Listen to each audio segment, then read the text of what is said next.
Shabbat Shalom. Shabbat Shalom.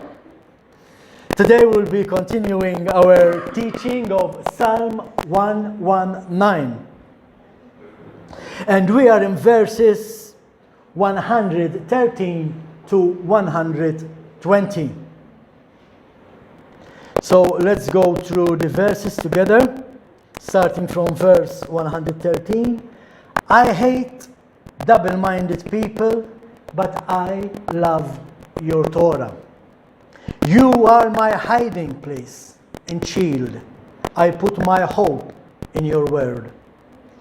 Leave me alone, you evildoers, so that I can keep my God's commandments. Uphold me as you promised, and I will live. Don't disappoint me in my hope. Support me, and I will be saved. Always putting my attention on your laws. You reject all who stray from your laws, for what they deceive themselves with is false. You discard the wicked of the earth like slag. This is why I love your instruction. My body trembles for fear of you. Your rulings make me afraid. The chapter is called Samek. And Samek, the letter Samek is actually where we get the letter O. In the Paleo language, when they used to draw instead of writing alphabetical, the picture representing Samek was like a support, something that supports. In fact, that's what Samek means, support. Again, like we always say, without Yeshua in our lives, we cannot come to the revelation of the Torah. And in this case, our support is Yeshua Messiah. And this we can find in the Gospel of John, chapter 15, verses 4 and 7.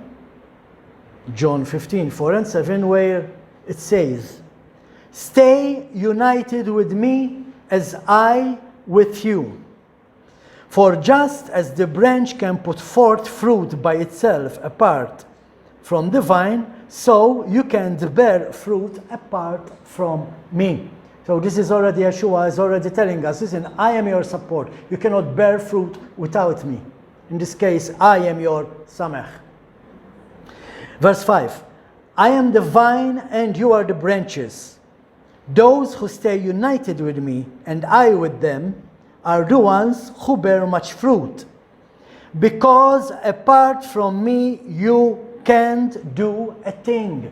Again, he is emphasizing the fact that he is our support. We need him in everything we do.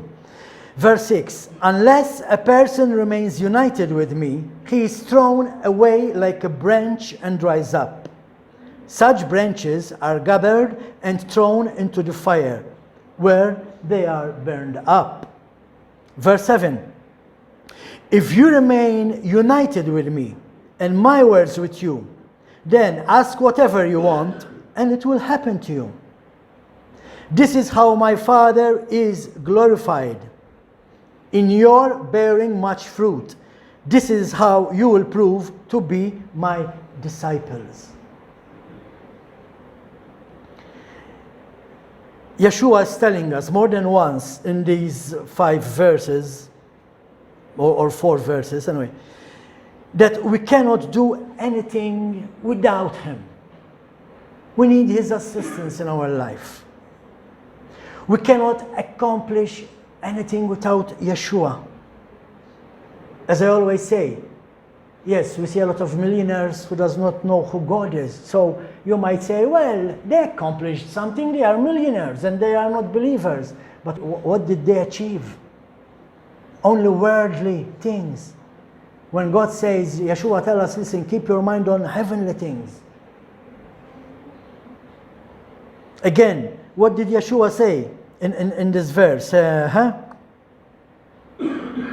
In verse 8, this is how my Father is glorified, in your bearing much fruit.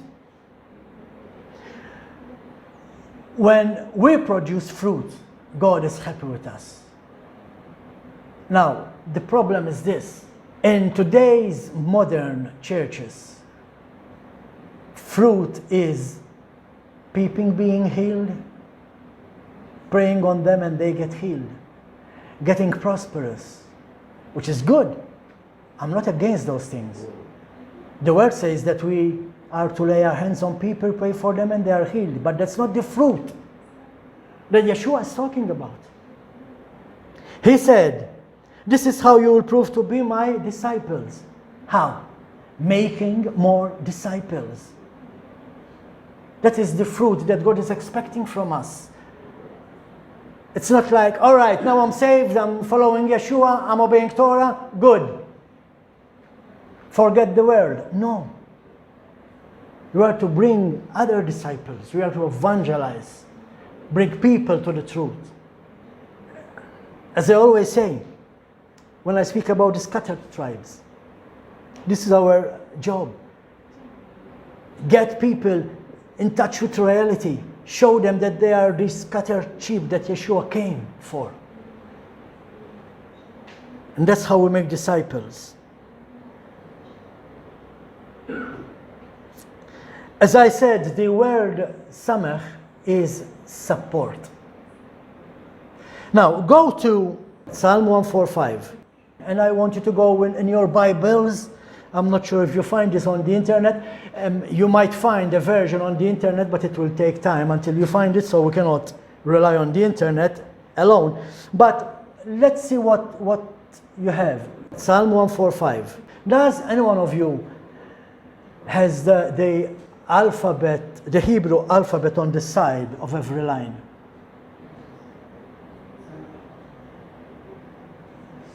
All right, Psalm 145. 145. Psalm 145. Does anybody have that version? No. Does it have the alphabet letter on the side? Yours have? This one? Yes. Praise God, sister. You go there. You go there. Now, there are 22 letters in the Hebrew alphabet. Now, dear sister, how many verses do you have in your psalm? 21. Wow, Mala, let me tell you this. David wrote this psalm, a verse for every letter of the alphabet. Like Psalm 119, we have a chapter for every letter of the alphabet. Psalm 145, we have the letter Aleph, and that verse starts with the letter Aleph. The second one is Bet, and it starts with Bet. So there should be 22 lines, but there is only 21. Why? Because, like the letter Samah means support, the letter Nun, which came before the Samah, represents falling. Although it represents someone who is bent over. That's what the letter Nun represents actually. But the word Nofel, to fall, it starts with the letter Nun. So what did David do writing this Psalm 145? He skipped the letter Nun, which represents falling. And he jumped to the next letter, which is Samach, in which that line, he is exalting God, for he is our support. You see the Hebrew mentality? Let's do away with this letter. This represents something negative. Let's go to the next letter, which talks about God as our support. You read it when you're at home, and you see how beautiful it is. It's called the Ashrei. The psalm is called Ashrei, which is all about praise. It is all about praise. Only if we had to write something with the letter Nun, it had to be something negative. So you cannot write something negative when you are praising God. So he skipped that line. Now that's something interesting to know. Let's continue with our study. In fact, it goes like this. Psalm 145, verse 13. Your kingship is an everlasting kingship. Your reign continues through all generations. Skip the nun, which comes after mem, and goes to Samek. Adonai supports all who fall and lifts up all who are bent over. Hallelujah. Amen? So, Psalm 21:19 again. This chapter, the chapter we are reading, verses 113 and 120, it's a prayer for strength. It's all about support. A prayer for strength to keep his vow. The psalmist is saying, God, I need your support. Help me. You have to support me to keep my vow to you. And in fact, this goes back to verse 106, which we already started, where this psalmist makes a loyal vow. He makes a vow of loyalty to God. Now in this chapter, he's saying, God, support me to keep that vow. And for this reason, I mean, he can't do the job by himself. Remember, he's surrounded with evildoers, which we will see. He's surrounded with people who used to put traps and snares in front of him so he will fall. And he's saying, Lord, you have to support me so I can keep on moving straight. It is a prayer. And this tells us, this shows us how important prayer is. Even Yeshua, our forerunner, the guy we need to follow, the person we need to follow, Yeshua, spent most of his time in prayer. As most of you already know, even before picking up the apostles from among the disciples, Yeshua spent a night in prayer. He couldn't do it on his own. He had to be guided by the Holy Spirit of God. And he spends the night in prayer. And this we find in Luke chapter 6, verses 12 and 13. It was around that time that Yeshua went out to the hill country to pray. And all night he continued in prayer to God. When they came, he called his disciples and chose from among them 12 to be known as emissaries, as apostles. Yeshua also prayed for us. You see what we studied this morning in the Torah portion? The covenant is not only for you who are here, but even for those who are not here. Yeshua, he prayed for us. How do we know that? He prayed for the two houses to be reunited, to be one nation, 12 tribes. The scattered 10 tribes back together with the other 2 tribes. The other 2 tribes back together with the other 10 tribes. This we find in John 17, verses 20 to 23. John 17, 20 to 23. I pray not only for these. Again, you see, he's not only praying for those who have in front of him, but also for those who will trust in me because of their word, that they may all be one, just as you, Father, are united with me and I with you. I pray that they may be united with us, so that the world may believe that you sent me. The glory which you have given to me, I have given to them, so that they may be one, just as we are one. I united with them, and you with me, so that they may be completely one, and the world thus realize that you sent me, and that you have loved them just as you have loved me. So, as I already said, Yeshua was not just praying for the one in front of him, for the ones in front of him, but he was also praying for those yet who are to come. Now, did God the Father honor that prayer? Yes. How do we know that? Is there somewhere in the Bible that tells us, wow, God heard this prayer? Yes. If you go with me to the book of Acts. Now, remember what Yeshua prayed, and now listen what the book of Acts is going to tell us. Book of Acts, chapter 2, verse 45 to 47. All those trusting in Yeshua stayed together and had everything in common. Break there. Let's go back to John 17. I pray not only for these, but for those who will trust in me.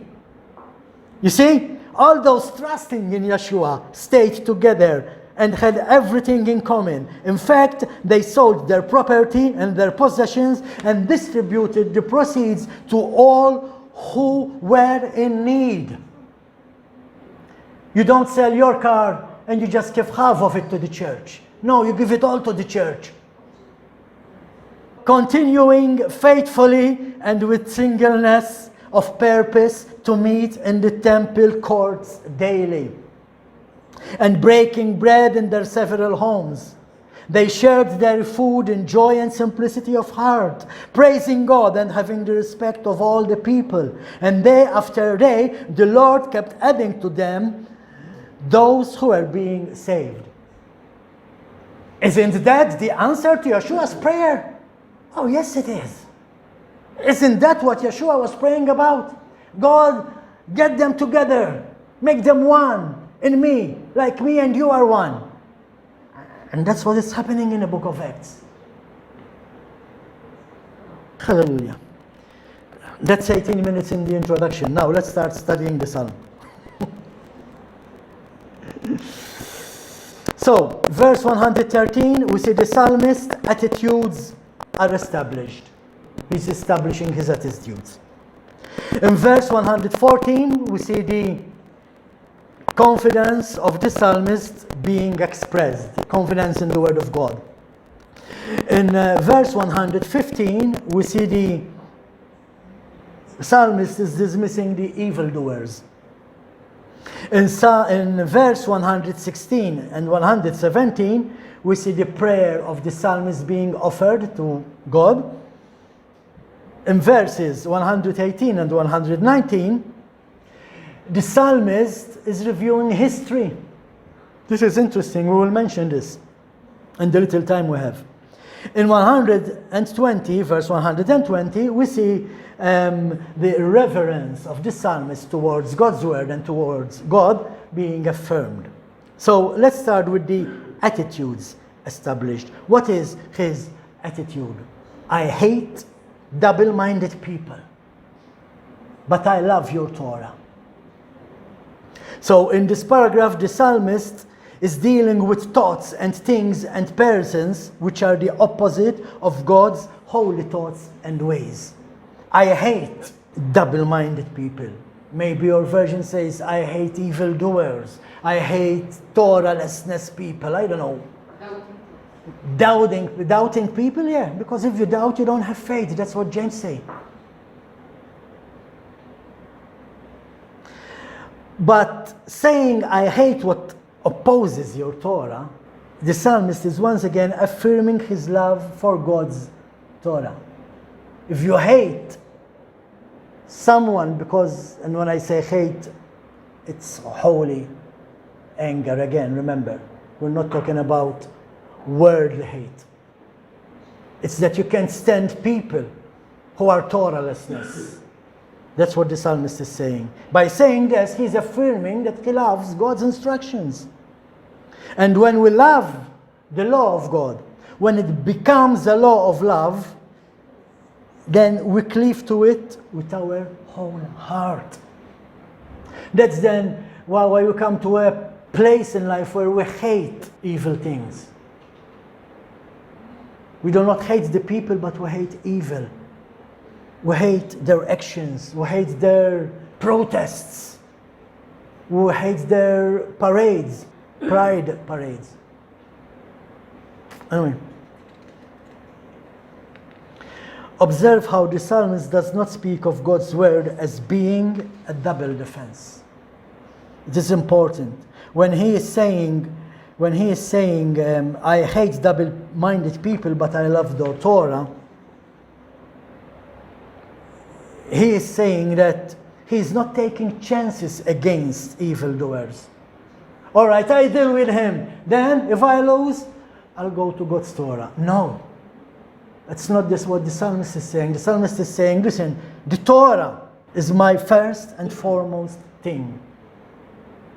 You don't argue with evildoers. You don't argue with ignorant people. You don't argue with stupid people. In this case, stupid because they do not want to know about God. They do not want to follow God. You don't argue with them. Because they can break you. And then you go and read the Bible. No. You go and read the Bible, and that's it. God's word is his first and only defense. That's how we should live. Remember, Yeshua is the one who is supporting us. We are living among evil people. We are living in an evil world. So this describes the action of the wise man when he sees evil. In both these proverbs, there are two proverbs, different proverbs, which say the same thing. Proverbs 22:3, and Proverbs 27:12, they refer to the same thing. The clever see trouble coming and hide. The simple go and pay the penalty. So if you are clever, you see evil, you hide. You don't go and face evildoers. They want to be evil, let them be evil.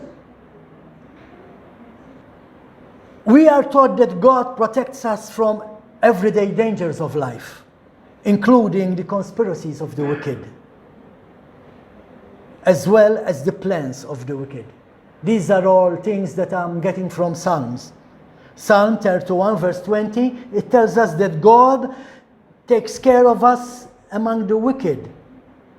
Psalm 64 verse 2 says that God takes care of us when the wicked are planning against us. Listen what verse 31 verse 20 has to say. But oh, how great is your goodness, which you have stored up for those who fear you. For those who fear you, not for evildoers. Which you do for those who take refuge in you before people's very eyes. Psalm 62 verse 4. Hear my voice, God, as I plead. Preserve my life from fear of the enemy. Now, these are different psalms from Psalm 119, but these are things that Psalm 119 is referring to, especially in today's teaching. The word shield, you know what a shield is? It protects you from the attacks of the enemy. And it is a common metaphor in the Psalms for God's defense of his own people. But if you go to Genesis chapter 15 verse 1, you see the first time that God is using that word. He said to Abraham, I will be your shield. Genesis 15 verse 1, I will be your shield. And that's what the prayer of the psalmist is. Lord, you are my shield. Protect me. Support me. I need your support. I can't do it on my own. Neither can we. We need the support. We need Yeshua in our life to lift us up when we fall. Verse 115. Leave me alone, you evildoers, so that I can keep my God's mitzvot, my God commandments. Again, we see the evildoers are in some way hindering his concentration on God's word. Remember what the psalmist is always saying. When I'm being afflicted, I want to meditate on your word. But there comes a time when he is hindered with the attacks of the enemy. For good reason, he says to them, get out of my way. And this is something prophetic. This is something very prophetic. Get out of the way even means cease to obstruct. Stop it. But more importantly, leave me alone could also mean depart from me, you who practice lawlessness. Why? Because he is chasing away the evildoers, Torahlessness people. Leave me alone. Depart from me. You see why it is prophetic? It is something that Yeshua used years later, hundreds of years later. But this is something which even David did in the courts. He purged, he cleared his courts from Torahless people. He would not harbor them beneath his roof. This is important when it comes to us. Staying together, fellowshipping together, going out together. It is much wiser for us to go out together than to mingle with the people of the world. Some might use the excuse, but I will evangelize. No, God did not say that. God said you will be carried away with them. This is the importance of fellowshipping. You know, in the psalm where it says, oh, how beautiful is the union of the brothers. Yeah? They were not talking about the 12 of them going out after the Last Supper and singing about how beautiful we are together, the 12 of us. No. Again, they were singing that psalm, which is about the union of the 12 tribes. How beautiful it is for the 12 tribes to be together back again. Hebrew thinking, not Greek thinking. It's not about the evangelical church. It's not about the Protestant church. It's about Israel. We are part of spiritual Israel. How beautiful it would be when we are united. The 12 tribes together, the house of Joseph and the house of Judah. Wow. So here in this psalm, we see the psalmist anticipating the sentence Yeshua will be using on the last great day when he will say, depart from me, you workers of iniquity. Now, second part of that verse, so that I can keep my God's commandments. What is this verse telling us? It tells us that it's hard to keep the commandments of God within the company of the ungodly. No, you cannot evangelize to them. But they will obstruct your way. They will put snares, they will put traps. Remember the prophecy of the scattered tribes who will be carried away in the pagan system? Book of Deuteronomy chapter 28, 64. Adonai will scatter you among all peoples from one end of the earth to the other. And there you will serve other gods. Did the house of Joseph change the world? No. What happened? The world changed the house of Joseph. They became pagans. And there you will serve other gods made of wood and stone, which neither you nor your ancestors have known. You get the point now? Verse 116. Uphold me as you promised me, and I will live. Don't disappoint me in my hope. What does it mean to be upheld according to your promise? It means support me as your word has taught me to expect. When we read the word, God always says, listen, I will be as a father to you. I will take care of you. So here is the psalmist saying, Lord, support me as you said. Again, Yeshua, support us. We need your support. Help us. We cannot do it on our own. That's a prayer we should say daily, because we daily need Yeshua. Paul said, daily renew your mind. To daily renew your mind, you need the help of Yeshua through the Holy Spirit of God. If we truly believe His word, we are comforted knowing that His support is a promise from God to us. This means that we do not have to beg for mercy. True believers are not supposed to beg for mercies from God. If you are a true believer, if you truly believe in Yeshua, if you truly obey God's instructions, His Torah, God said, I will bless you. So what's the use of asking God for mercy? This is mercy. He forgave us and He's taking care of us. Our prayer shouldn't be for mercy, but our prayer should be for the fullness of His promise upon us. The fullness. Again, something which we will be talking about on Monday. The fullness. So many things are related with today's teaching and with today's Torah portion on this coming feast of Yehovah. Again, do you remember when we mentioned the word ashamed in a previous study of this psalm? What does it mean to be ashamed in the Old Testament? To be ashamed in the Old Testament means not to have faith in God. If you do not have faith in God, you should be ashamed. You will be the laughing stock of the village, of the town. And that's what the psalmist is saying. Don't disappoint me in my hope. Don't let me be ashamed. Don't let them make fun of me because I lose faith in your word. Your word is there, support me by it. Why? Because when you do not have faith in God, the embarrassment is usually public. It's not something that you keep for yourself. And when people start asking you, why are you not a believer anymore? Oh, because God didn't give me this, God didn't give me that. You'll be ashamed publicly. It's a public embarrassment. Verse 117. This is interesting.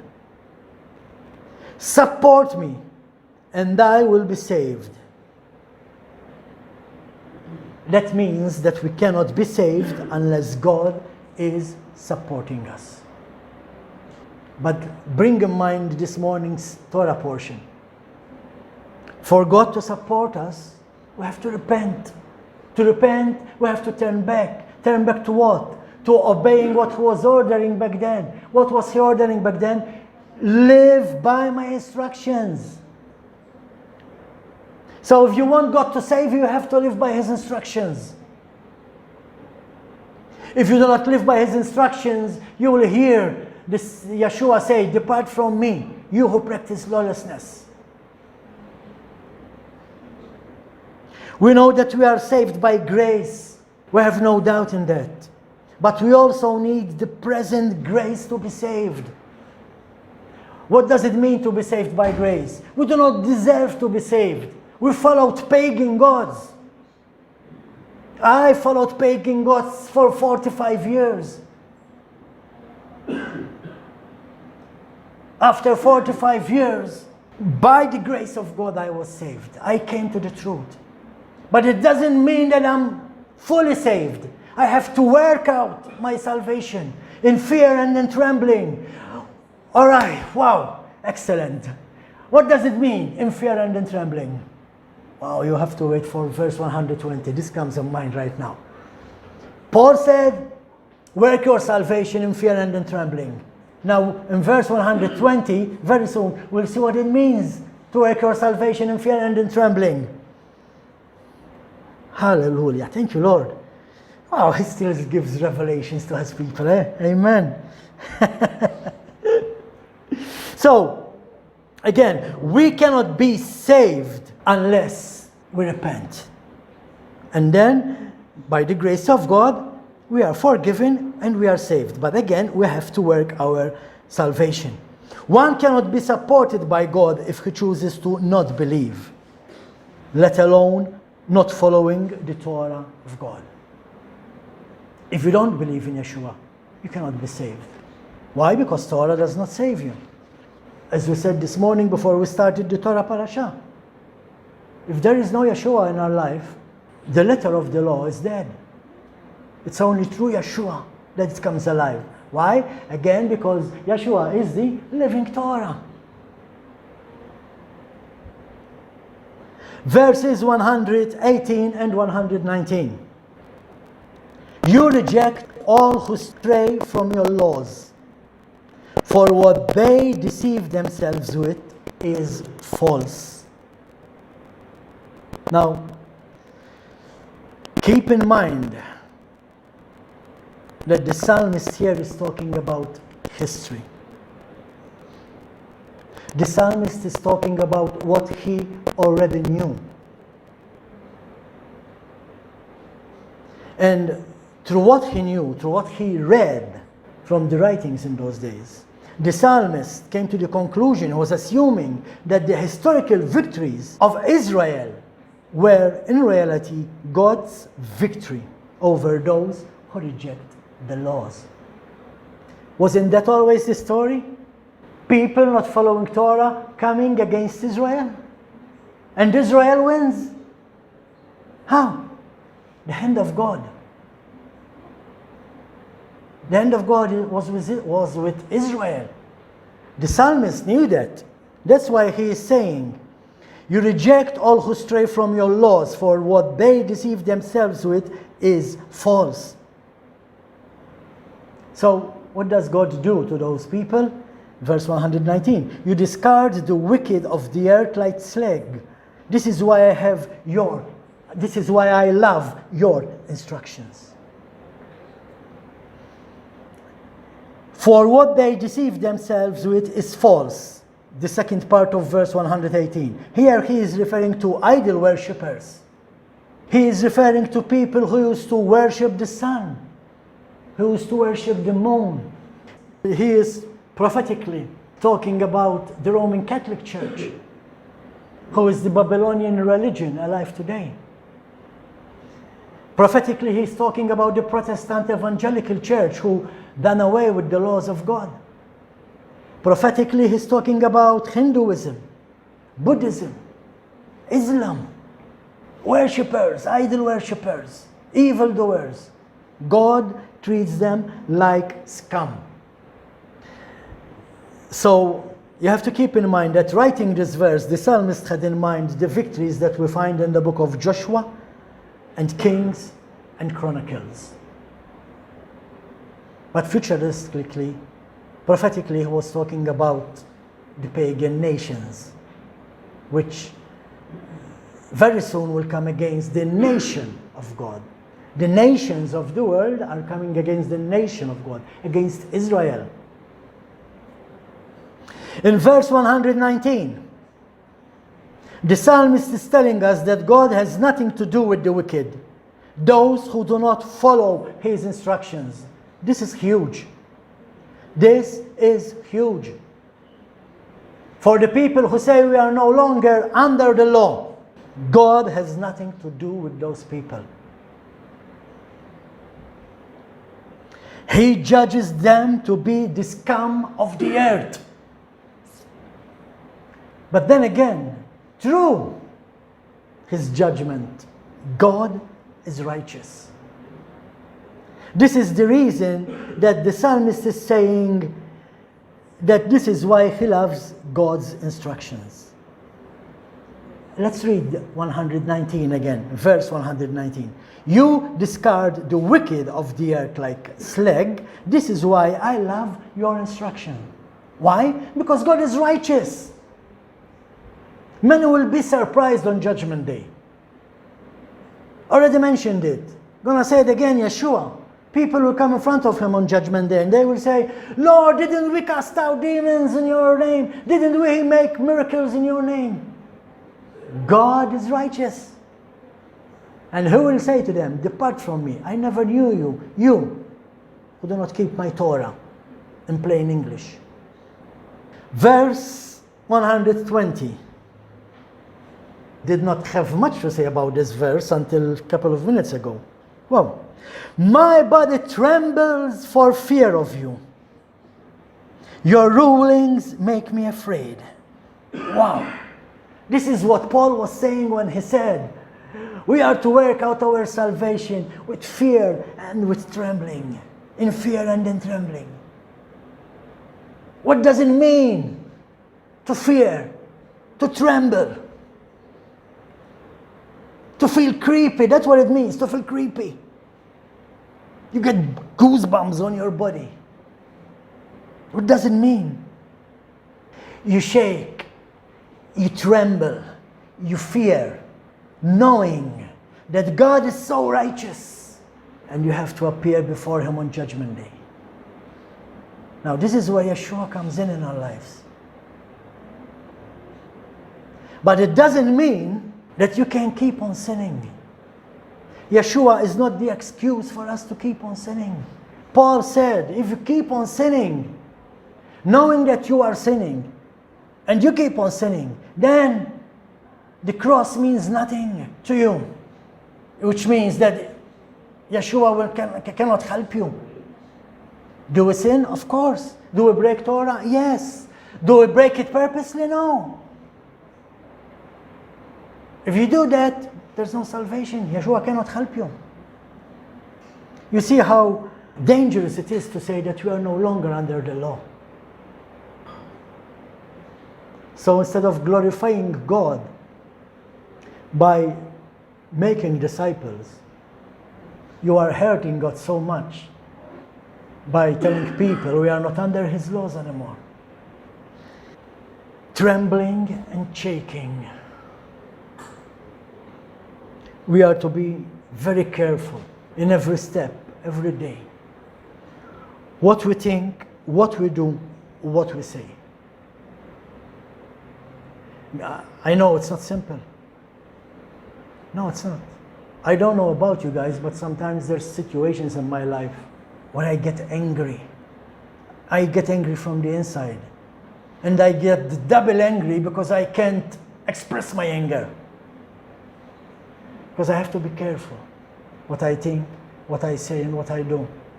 That's the time of the day when I have to say to Yeshua, please be my supporter. Support me. Now, I need you now. That's why I told you, we need Yeshua in our lives. This, I say, through experience. Not because I study it. Not because I've read it somewhere. Not because I read a book which says Yeshua is our supporter. No, we need him. We cannot do anything without him. He said that if you stay in me, I will remain in you. Like me and the Father are one. So, my body trembles for fear of you. Your rulings make me afraid. What is the psalmist saying here? He is again saying something that we've been hearing so many times during the study. He is obsessed with Scripture. Because he knows the Word of God. He lives in fear. He trembles. On the contrary of today, modern day churches, because they think they know the Word of God. They live the life they live. They have no fear of God. I will never forget the last Christian wedding I attended.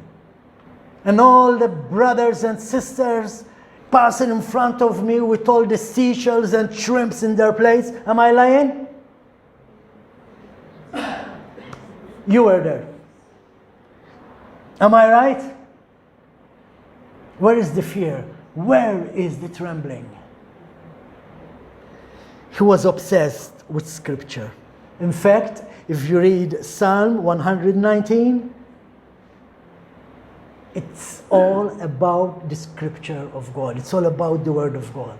How much fearful he is. How much time he takes to meditate on it. The Word of God should be our lasting anchor. This is what keeps us in place. Otherwise, if we are in doubt, like James says, we are like a wave, coming and going until it breaks down on the rocks. But with Yeshua, our supporter, with Yeshua, our Samek, with Yeshua, our lasting anchor, we have a guarantee that we can move on. The fear of the Lord is not something that we should be afraid of. The fear of the Lord is something that should keep us going. Why? Because we have the fear of the Lord.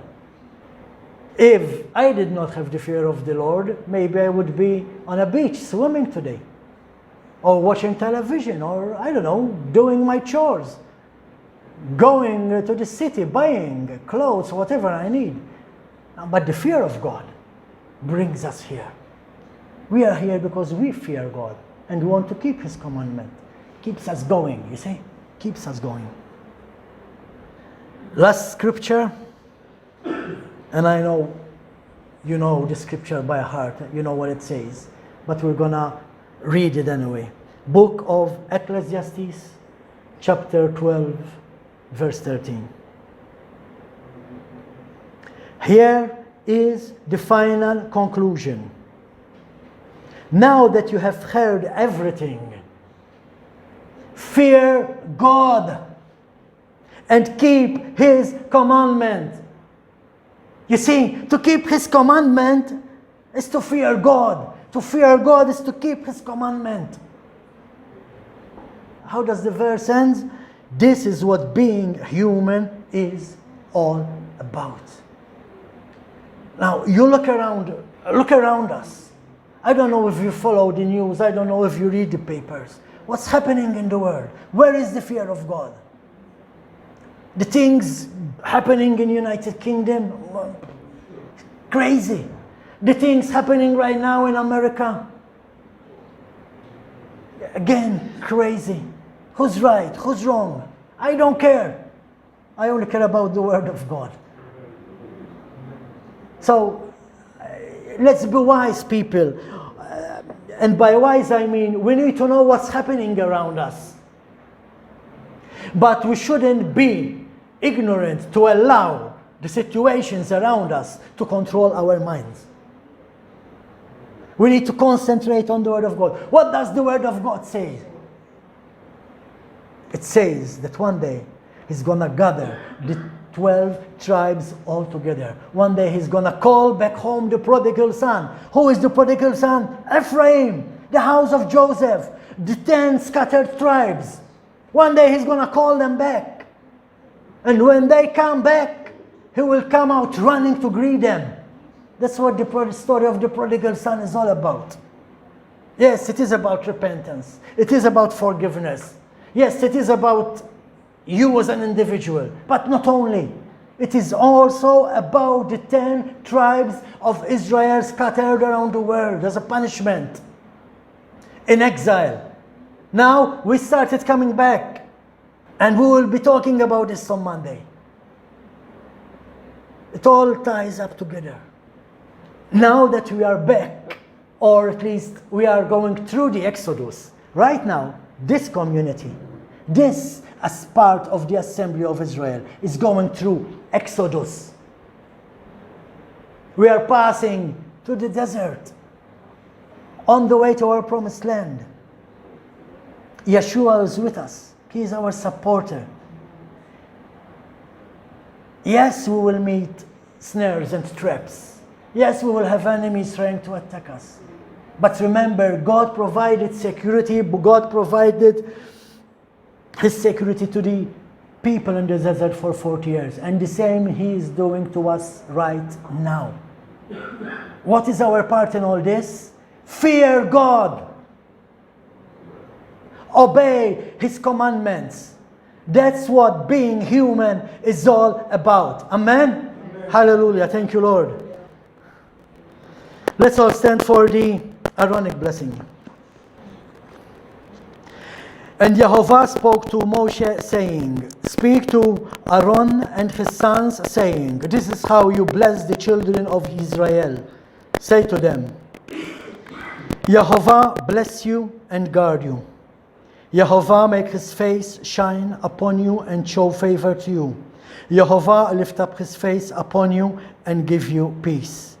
Thus they shall put my name on the children of Israel, and I myself shall bless them. Hallelujah. Thank you, Lord. Amen.